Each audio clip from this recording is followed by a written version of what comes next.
By lorries along Sir John Rogerson's quay, Mr. Bloom walked soberly, past Windmill Lane, Leask's, the Lindsay Crushers, the Postal Telegraph Office. Could have given that address too. And past the sailor's home. He turned from the morning noises of the quayside and walked through Lime Street.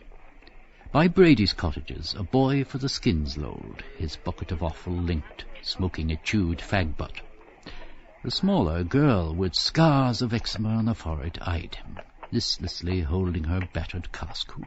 Tell him if he smokes he won't grow.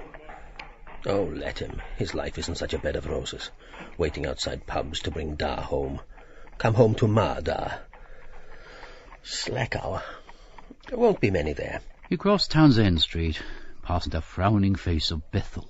L, yes. House of Aleph, Bet. And past Nichols, the undertaker's. At 11 it is. Time enough. Dare say Corny Kelleher bagged that job for O'Neill's, singing with his eyes shut. Corny. Met her once in the park, in the dark, what a lark. Police tout. Her name and address she then told, with me tooraloom tay. Oh, surely he bagged it. Bury him cheap in a whatchamacall. With me tooraloom. In Western Row, he halted before the window of the Belfast and Oriental Tea Company and read the legends of lead-papered packets. Joyce blend, the finest quality family tea. Rather warm. Tea. Must get some from Tom Kernan. Couldn't ask him at the funeral, though. While his eyes still read blandly, he took off his hat, quietly inhaling his hair oil, and sent his right hand with slow grace over his brow and hair. Very warm morning. Under their dropped lids, his eyes found a tiny bow of the leather headband inside his high-grade hat. Just there. His right hand came down into the bowl of his hat. His fingers found quickly a card behind the headband and transferred it to his waistcoat pocket. So warm. His right hand once more slowly, went over his brow and hair. Then he put on his hat again, relieved, and read again, Choice blend, made of the finest Ceylon brands. The Far East. Lovely spot it must be, the garden of the world. Big lazy leaves to float about on. Cactuses, flowery meads, snaky lianas they call them. Wonder is it like that? Those Singalese lobbing around in the sun, in dolce far niente, not doing a hand's turn all day, sleep 6 months out of 12. Too hot to quarrel. Influence of the climate, lethargy, flowers of idleness. The air feeds most. Azotes, hothouse in the botanic gardens, sensitive plants, water lilies, petals too tired to... Sleeping sickness in the air. Walk on rose leaves. Imagine trying to eat tripe and cowheel. Where was the chap I saw in that picture somewhere? In the Dead Sea, floating on his back, reading a book with a parasol open. Couldn't sink if you tried, so thick with salt. Because the weight of the water...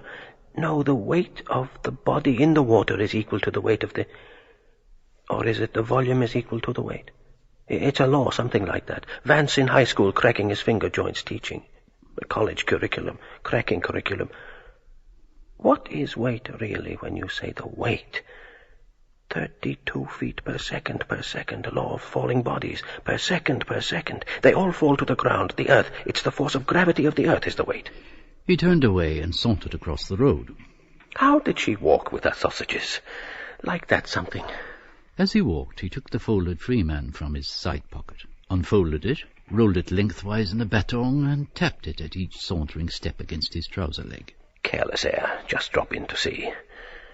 Per second, for every second it means.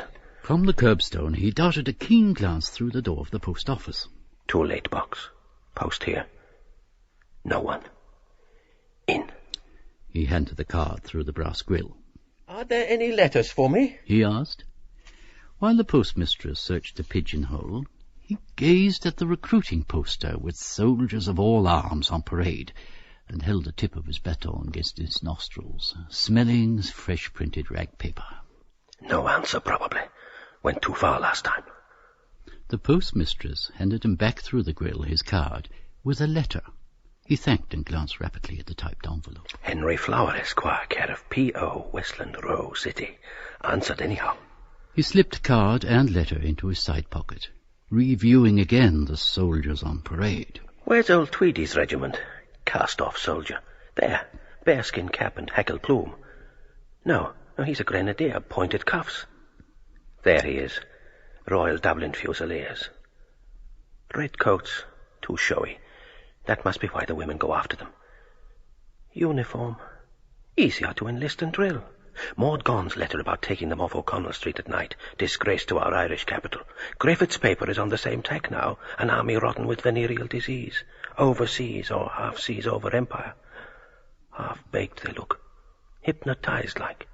Eyes front. Mark time. Table. Able. Bed. Head. The King's Own. Never see him dressed up as a fireman or a bobby. A mason, yes. He strolled out of the post office and turned to the right. Talk, as if that would mend matters. His hand went into his pocket, and a forefinger felt its way under the flap of the envelope, ripping it open in jerks. Women will pay a lot of heed, I don't think. His fingers drew forth the letter and crumpled the envelope in his pocket. Something pinned on. Photo, perhaps. Hair? No. McCoy, and get rid of him quickly. Take me out of my way. Hate company when you... Hello, Bloom.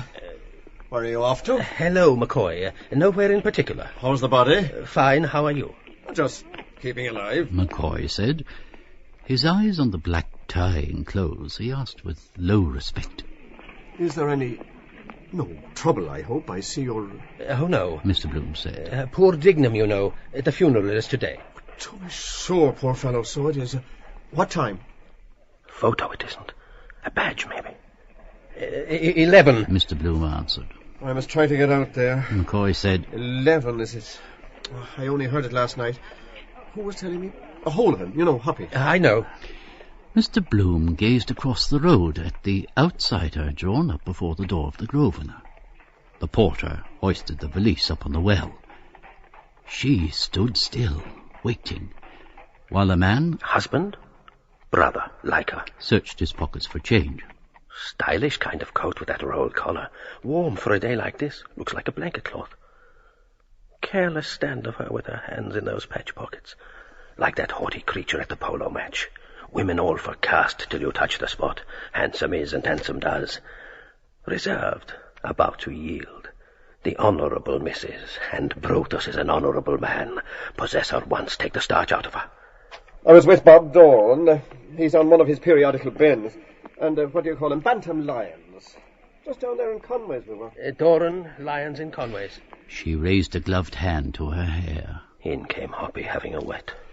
Drawing back his head and gazing far from beneath his veiled eyelids, he saw the bright fawn skin shine in the glare, the braided drums. Clearly I can see today. Moisture about gives long sight, perhaps. Talking of one thing or another. Lady's hand. Which side will she get up? And he said, the sad thing about our poor friend Paddy. What Paddy, I said? Poor little Paddy Dignam, he said. Off to the country. Broadstone, probably. High brown boots with laces dangling. Well-turned foot. What is he foostering over that change for? Sees me looking. Eye out for other fellow always. Good fallback. 2 strings to her bow. Why, I said. What's wrong with him, I said. Proud, rich, silk stockings. Yes? Mr. Bloom said. He moved a little to the side of McCoy's talking head. Getting up in a minute.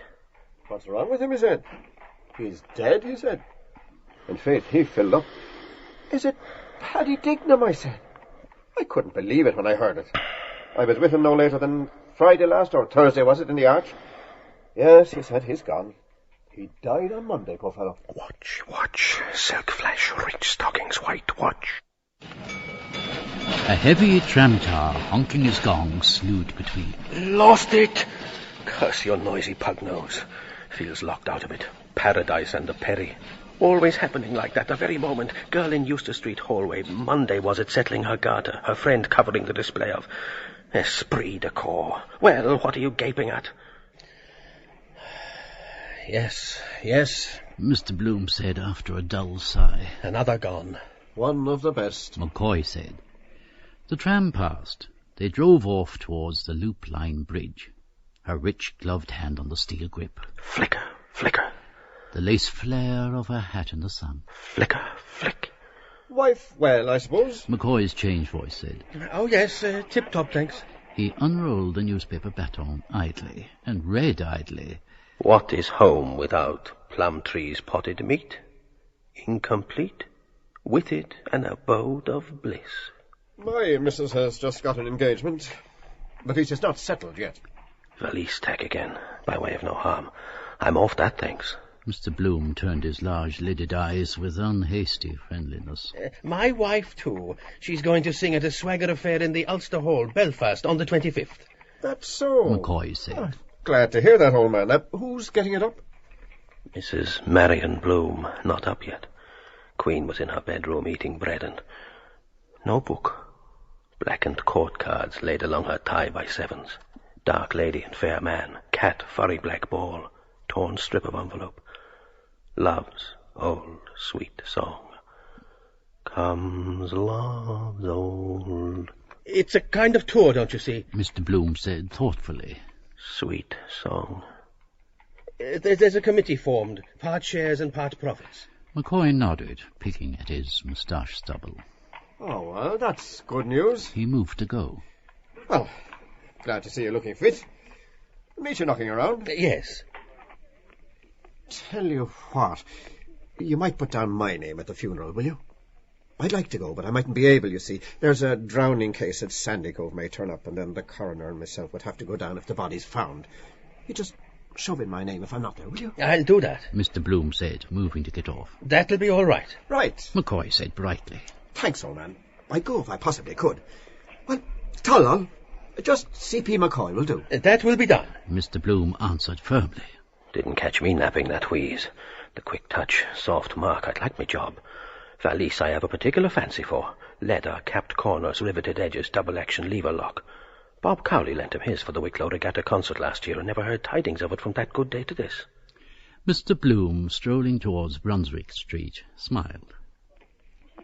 My missus has got an reedy, freckled soprano, cheese-paring nose.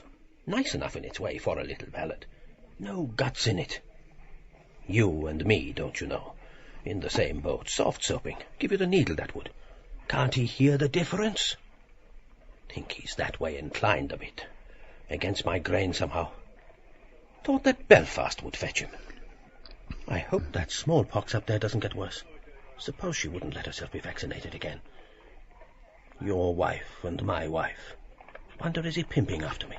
Mr. Bloom stood at the corner, his eyes wandering over the multicoloured hoardings. Cantrell and Cochrane's ginger ale, aromatic. Cleary summer sale. No, he's going on straight. Hello. Leah tonight. Mrs. Bandman Palmer. Like to see her in that again. Hamlet she played last night. Male impersonator. Perhaps he was a woman. Why, Ophelia committed suicide. Poor Papa. How he used to talk about Kate Bateman in that. Outside the Adelphi in London. I waited all the afternoon to get in. Year before I was born, that was. 65. And Ristori in Vienna. What is this the right name is? By Mosenthal it is. Rachel, is it? No. The scene he was always talking about, where the old blind Abraham recognizes the voice and puts his fingers on the face. Nathan's voice. His son's voice. I hear the voice of Nathan, who left his father to die of grief and misery in my arms, who left the house of his father, and left the God of his father. Every word is so deep, Leopold. Poor Papa, poor man. I'm glad I didn't go into the room to look at his face that day. Oh dear, oh dear. Whew. Well, perhaps it was best for him. Mr. Bloom went round the corner and past the drooping nags of the hazard. No use thinking about it any more. Nosebag time. Wish I hadn't met that McCoy fellow. He came nearer and heard a crunching of gilded oats, the gently champing teeth. Their full buck eyes regarded him as he went by. amid the sweet autumn reek of horse piss. They're El Dorado, poor Jugginses. Damn all they know or care about anything with their long noses stuck in the nosebags. Too full for words. Still, they get their feed all right and their doss. Gelded, too. A stump of black gutta-percha wagging limp between their haunches. Might be happy all the same that way. Good poor brutes they look. Still their neigh can be very irritating. He drew the letter from his pocket and folded it into the newspaper he carried. Might just walk into her here. The lane is safer. He passed the cabman's shelter. Curious the life of drifting cabbies. All weathers, all places, time or set down. No will of their own. Volio e non. Like to give them an odd cigarette. Sociable. Shout a few flying syllables as they pass. He hummed. La ci darem la mano, la la la la la la. He turned into Cumberland Street, and going on some paces, halted in the lee of the station wall. No one. Meade's timber yard. Piled balks. Ruins and tenements. With careful tread he passed over a hopscotch court with its forgotten picky stone. Not a sinner. Near the timber yard, a squatted child at marbles, alone, shooting the tor with a cunny thumb. A wise tabby, a blinking sphinx, watched from her warm sill. Pity to disturb them. Mohammed cut a piece out of his mantle not to wake her. Open it. And once I played marbles when I went to that old dame school. She liked mignonette. Mrs. Ellis's and Mr. He opened the letter within the newspaper. A flower. I think it's a yellow flower with flattened petals. Not annoyed, then. What does she say? Dear Henry, I got your last letter to me, and thank you very much for it. I am sorry you did not like my last letter. Why did you enclose the stamps? I am awfully angry with you. I do wish I could punish you for that. I called you naughty boy because I do not like that other world. Please tell me what is the real meaning of that word. Are you not happy in your home, you poor little naughty boy? I do wish I could do something for you. Please tell me what you think of poor me. I often think of the beautiful name you have. Dear Henry, when will we meet? I think of you so often you have no idea. I have never felt myself so much drawn to a man as you. I feel so bad about. Please write me a long letter and tell me more. Remember, if you do not, I will punish you. So now you know what I will do to you, you naughty boy, if you do not write. Oh, how I long to meet you. Henry, dear, do not deny my request before my patience are exhausted. Then I will tell you all. Goodbye now, naughty darling. I have such a bad headache today, and write by return to your longing, Martha. P.S. Do tell me what kind of perfume does your wife use? I want to know. He tore the flower gravely from its pinhold, smelt its almost no smell, and placed it in his heart pocket. Language of flowers. They like it because no one can hear, or a poison bouquet to strike him down. Then, walking slowly forward, he read the letter again, murmuring here and there a word. Angry tulips with you, darling manflower. Punish your cactus if you don't please. Poor forget-me-not, how I long violets to dear roses when we soon anemone meet, all naughty night-stalk wife. Martha's perfume. Having read it all, he took it from the newspaper and put it back in his side pocket. Weak joy opened his lips. Changed since the first letter. Wonder did she write it herself? doing the indignant. A girl of good family like me, respectable character, could meet you one Sunday after the rosary. Thank you, not having any. Usual love scrimmage. Then running round corners. Bad as a row with Molly. Cigar has a cooling effect. Narcotic. Go further next time. Naughty boy, punish. Afraid of words, of course. Brutal. Why not? Try it anyhow, a bit at a time. Fingering still a letter in his pocket, he drew the pin out of it. Common pin, eh? He threw it on the road. Out of her clothes somewhere, pinned together. Queer the number of pins they always have. No roses without thorns. Flat Dublin voices bawled in his head. Those two sluts that night in the coombe linked together in the rain. Oh, Mary lost a pin of her drawer. She didn't know what to do. To keep it up, to keep it up. It? Them? Such a bad headache. Has her roses, probably. Or sitting all day typing. Eye focus bad for stomach nerves. What perfume does your wife use? Now, could you make out a thing like that? To keep it up. Martha. Mary. I saw that picture somewhere, I forget now. Old master of faked for money. He is sitting in their house talking, mysterious. Also the two sluts in the coombe would listen. To keep it up. Nice kind of evening feeling. No more wandering about, just loll there, quiet, dusk. Let everything rip, forget. Tell about places you have been, strange customs. The other one, jar on her head, was getting the supper, fruit, olives, lovely cool water out of the well, stone cold, like the hole in the wall at Ashtown. Must carry a paper goblet next time I go to the trotting matches. She listens with big, dark, soft eyes. Tell her more and more. All. Then a sigh. Silence. Long, long, long rest. Going under the railway arch, he took out the envelope, tore it swiftly in shreds and scattered them towards the road. The shreds fluttered away, sank in the dank air. A white flutter, then all sank. Henry Flower. You could tear up a cheque for £100 in the same way. Simple bit of paper. Lord Ivey once cashed a 7-figure cheque for $1 million in the Bank of Ireland. Shows you the money to be made out of porter. Still, the other brother, Lord Ardelon, has to change his shirt 4 times a day, they say. Skin breeds lice or vermin. £1 million. Wait a moment.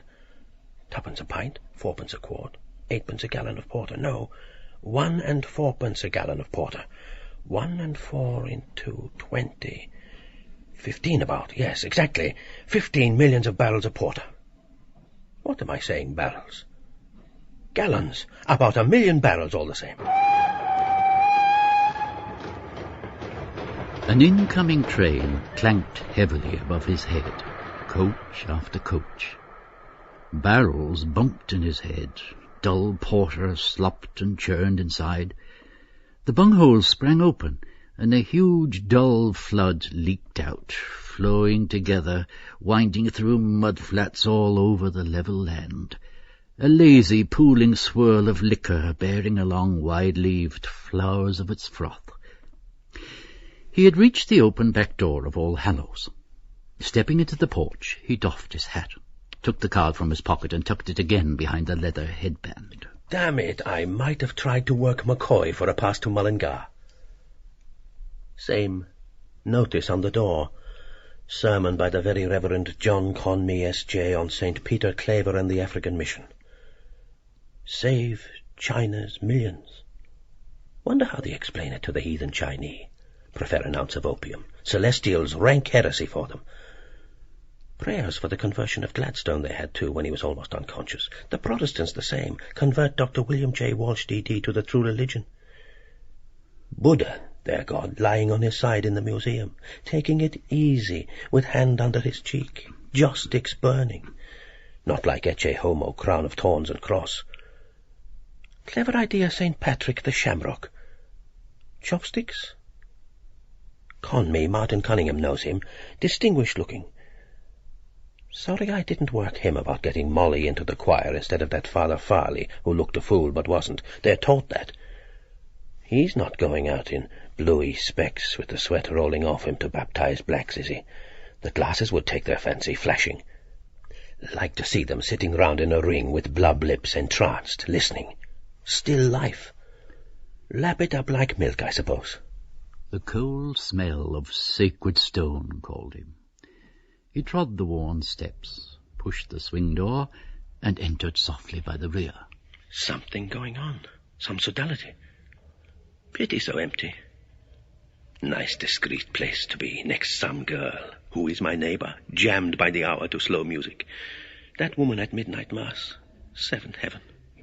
Women knelt in the benches with crimson halters round their necks, heads bowed. A batch knelt at the altar rails. The priest went along by them, murmuring, holding the thing in his hands. He stopped at each, took out a communion, shook a drop or two. Are they in water? Off it, and put it neatly into her mouth. Her hat and head sank. Then the next one, a small old woman. The priest bent down to put it into her mouth, murmuring all the time. Latin. The next one. Shut your eyes and open your mouth. What? Corpus. Body. Corpse. Good idea, the Latin. Stupefies them first. Hospice for the dying. They don't seem to chew it. Only swallow it down. Rum idea. Eating bits of a corpse while the cannibals cotton to it. He stood aside, watching their blind masks pass down the aisle one by one and seek their places.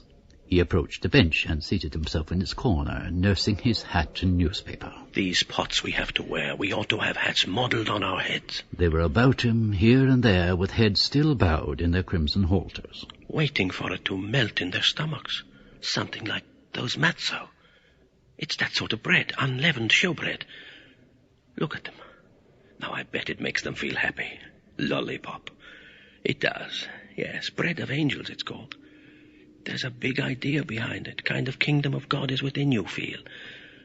First communicants, hokey pokey, penny a lump. Then feel all like one family party. Same in the theatre, all in the same swim. They do, I'm sure of that. Not so lonely in our confraternity. Then come out a big spree-ish. Let off steam. Thing is, if you really believe in it. Lord's cure, waters of oblivion, and the knock apparition, statues bleeding. Old fellow asleep near that confession box.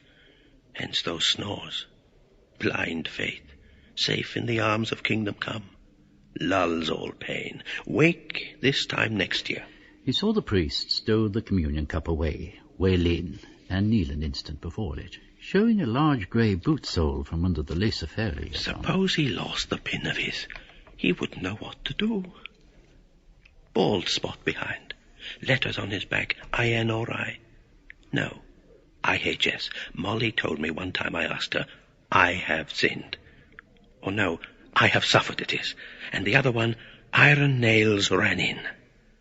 Meet one Sunday after the rosary. Do not deny my request.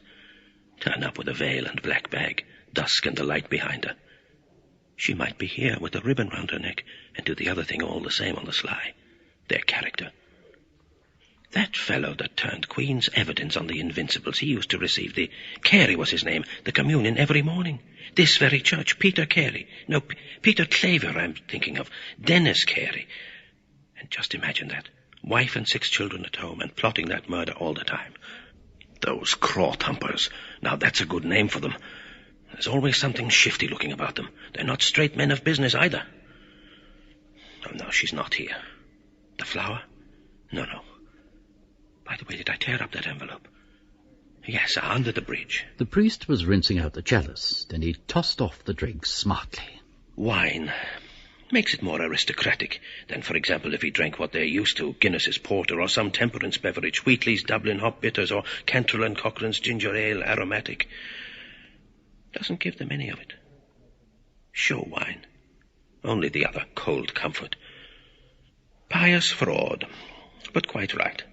Otherwise they'd have one old boozer worse than another coming along cadging for a drink. Queer the whole atmosphere of the... Quite right. Perfectly right, that is. Mr. Bloom looked back towards the choir. Not going to be any music. Pity. Who has the organ here, I wonder? Old Glynn, he knew how to make that instrument talk. The vibrato. £50 a year, they say he had in Gardiner Street.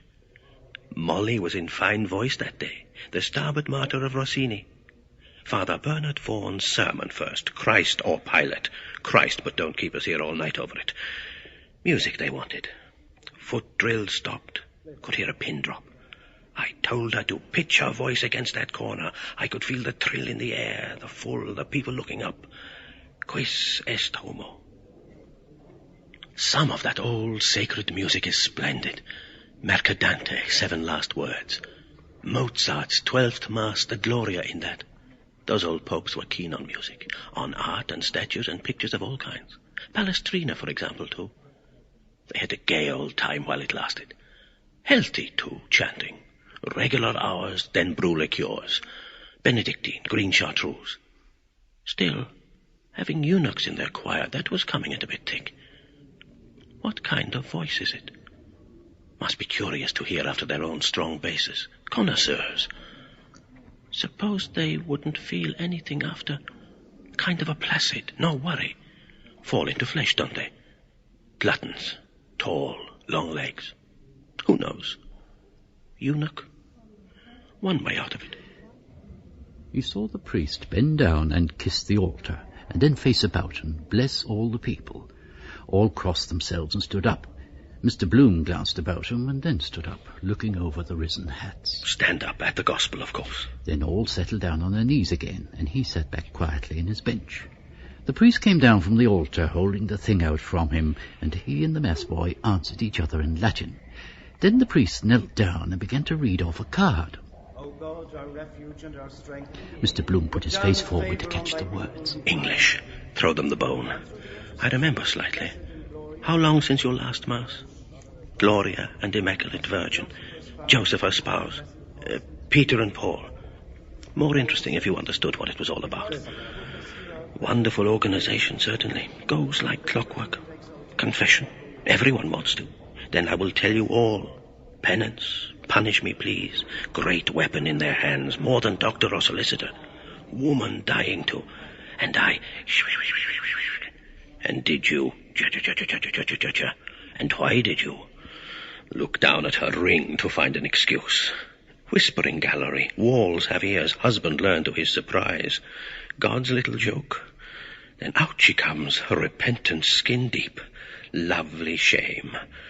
Pray at an altar, Hail Mary and Holy Mary, flowers, incense, candles melting, hide her blushes.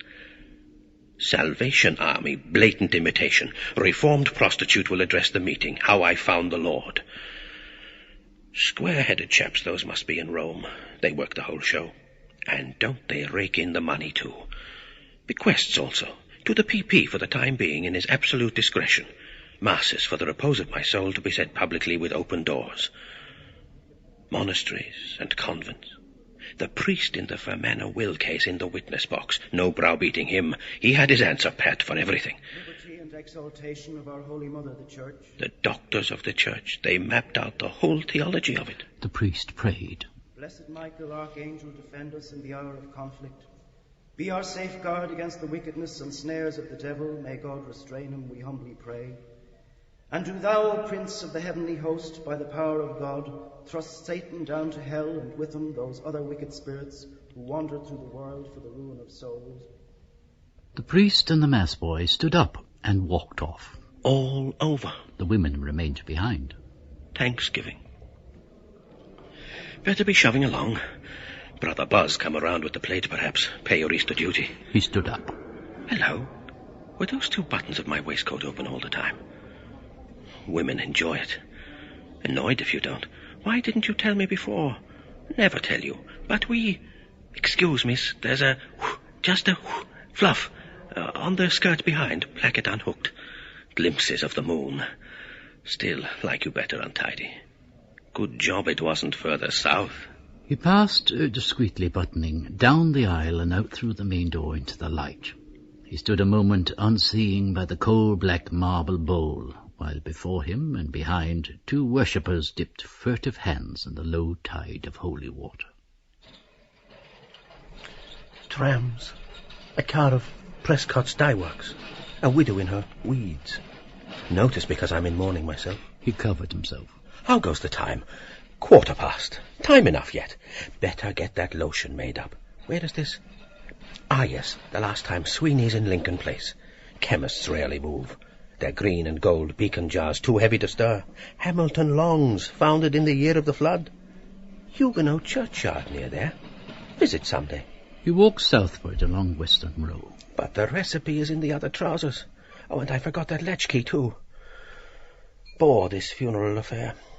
Oh, well, poor fellow, it's not his fault. When was it I got it made up last? Wait, I changed the sovereign, I remember. 1st of the month it must have been, or the 2nd. Oh, he can look it up in the prescriptions book. The chemist turned back page after page.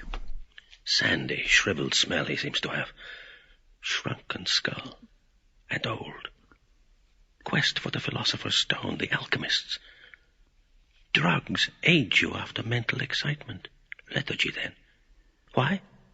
Reaction. A lifetime in a night. Gradually changes your character. Living all the day among herbs, ointments, disinfectants. All his alabaster lily pots. Mortar and pestle. Ac, dist, fall, law, te verid. Smell almost cure you like the dentist's doorbell. Dr. Whack. He ought to physic himself a bit, electuary or emulsion. The first fellow that picked an herb to cure himself had a bit of pluck. Simples. Want to be careful. Enough stuff here to chloroform you. Test. Turns blue litmus paper red. Chloroform. Overdose of laudanum. Sleeping draughts. Love filters. Paregoric poppy syrup. Bad for the cough. Clogs the pores or the phlegm. Poisons. The only cures. Remedy where you least expected.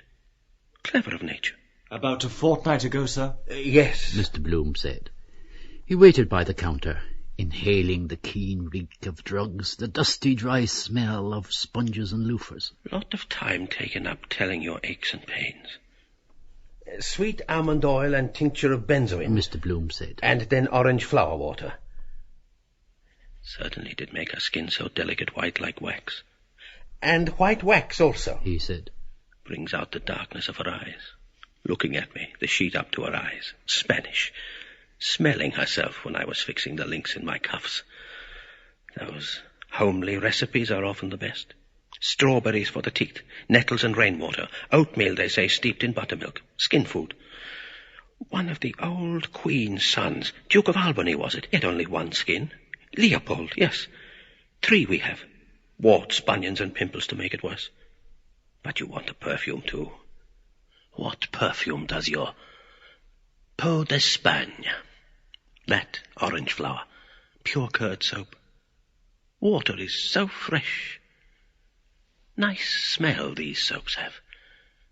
Time to get a bath round the corner. Hammam, Turkish. Massage. Dirt gets rolled up in your navel. Nicer if a nice girl did it. Also, I think I do it in the bath. Curious longing, Water to water, combine business with pleasure. Pity no time for massage. Feel fresh then all day.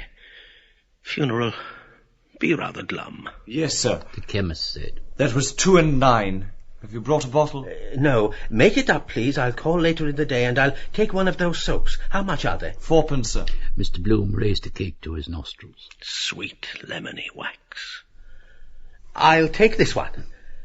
That makes 3 and a penny. Yes, sir. The chemist said. You can pay all together, sir, when you come back. Good. Mr. Bloom said. He strolled out of the shop, the newspaper baton under his armpit, the cool wrappered soap in his left hand. At his armpit, Bantam Lyon's voice and hand said, Hello, Bloom. What's the best news? Is that today's? Show us a minute. Shaved off his moustache again, by Jove. Long, cold upper lip to look younger. He does look balmy. Younger than I am. Bantam Lyon's yellow-black nail fingers unrolled the baton. Wants a wash, too. Take off the rough dirt. Good morning. Have you used a pair of soap? Dandruff on his shoulders. Scalp wants oiling. I want to see about that French horse that's running today. Bantam Lyon said. Where the bugger is it? He rustled the pleated pages, jerking his chin on his high collar. Barber's itch. Tight collar, he'll lose his hair. Better leave him the paper and get shut of him. You can keep it, Mr. Bloom said. Ascot, Gold Cup. Wait. Bantam Lyons muttered. Half a mile, maximum the second. I was just going to throw it away, Mr. Bloom said. Bantam Lyons raised his eyes suddenly and leered weakly. What's that? His sharp voice said. I say you can keep it, Mr. Bloom answered. I was going to throw it away that moment. Bantam Lyons doubted an instant, leering, then thrust the outspread sheets back on Mr. Bloom's arms. I'll risk it. Here, thanks. He sped off towards Conway's corner. Godspeed, Scott. Mr. Bloom folded the sheets again to a neat square and lodged the soap in it, smiling. Silly lips of that chap. Betting. Regular hotbed of it lately. Messenger boy stealing to put on sixpence. Raffle for large tender turkey, your Christmas dinner for threepence. Jack Fleming embezzling to gamble, then smuggled off to America. Keeps a hotel now. They never come back. Flesh pots of Egypt. He walked cheerfully towards the Mosque of the Baths. Remind you of a mosque. Red-baked bricks, the minarets. College sports today, I see. He eyed the horseshoe poster over the gate of College Park. Cyclist, doubled up like a cod in a pot. Damn bad ad. Now, if they had made it round like a wheel, then the spokes, sports, sports, sports. And the hub, big, college, something to catch the eye. There's Hornblower standing at the porter's lodge. Keep him on hands. Might take a turn in there on the nod. How do you do, Mr. Hornblower? How do you do, sir? Heavenly weather, really. If life was always like that. Cricket weather. Sit around under sunshades, over after over. Out. They can't play it here. Duck for 6 wickets. Still Captain Buller broke a window in the Kildare Street Club with a slog to square leg. Donnybrook Fair more in their line, and the skulls we were a-cracking when McCarthy took the floor. Heatwave. Won't last. Always passing. The stream of life, which in the stream of life we trace, is dearer than them all. Enjoy a bath now. Clean trough of water, cool enamel, the gentle, tepid stream. This is my body. He foresaw his pale body reclined in it at full, naked, in a womb of warmth, oiled by scented melting soap, softly laved. He saw his trunk and limbs rippled over and sustained, boiled lightly upward lemon yellow, his navel bud of flesh, and saw the dark tangled curls of his bush floating hair of the stream around the limp father of thousands, a languid floating flower.